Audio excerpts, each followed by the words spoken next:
I've always loved desserts. I can't pass them up. And when I know that they're good for me, they're even more appealing. I just discovered a chocolate banana pudding, and it's actually a superfood. It's so good for you because it has a secret ingredient, and that ingredient is chia seeds. If you're not familiar with chia seeds, you can see that they're just very, very tiny, just a little bit bigger than poppy seeds. And the wonderful thing about these seeds is that they're full of antioxidants and omega-3 fatty acids, more than flax seeds even.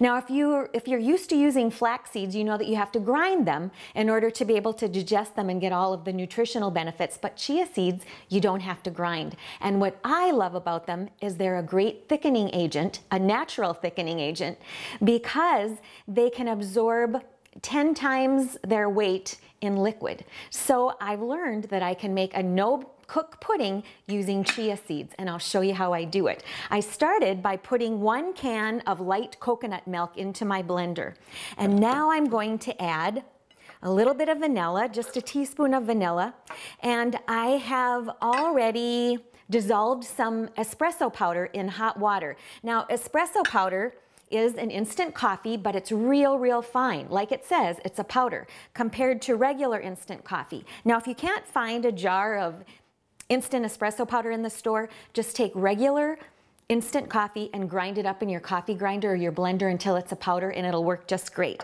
So I'm going to add some instant espresso powder that I've dissolved in hot water, and I'm going to add 3 tablespoons of honey, and that's my sweetener in this pudding. So just add that to the blender. I love this because all you need is a blender and you don't have to dirty any pots cooking. This is 2 tablespoons of unsweetened cocoa powder. And then of course I've got 5 tablespoons of chia seeds here. And then I'm going to take 1 ripe banana and just break it up, put it into my blender, and then just a tiny bit of salt. And that's all there is to it. Now, I'll whirl it up in the blender until it's nice and smooth. Now, even as this mixture is whirling around in the blender, it's already starting to thicken up. So I've got some little cups here that I'm going to pour my pudding into, and look at that. Can you see how thick it already is? I'll put this in the refrigerator for a couple of hours and it'll be chilled, thick and creamy.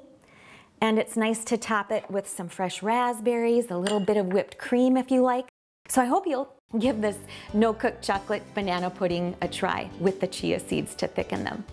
I'm Sue Doden, sharing good food for good life 365.